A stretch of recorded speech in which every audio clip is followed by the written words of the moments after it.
को मेरे ढूंढो,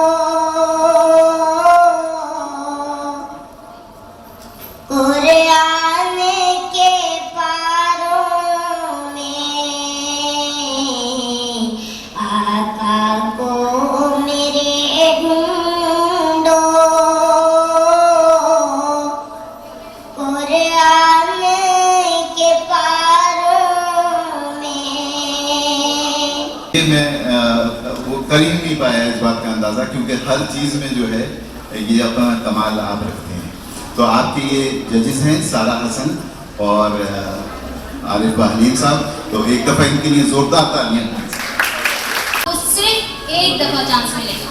कोई अगर भूल गया, भूल चूक हो गई, तो ये नहीं कि आपको दोबारा ऑडिशन मिले, नहीं, कतई ऐसा नहीं होगा। सिर्फ आपको एक बार चांस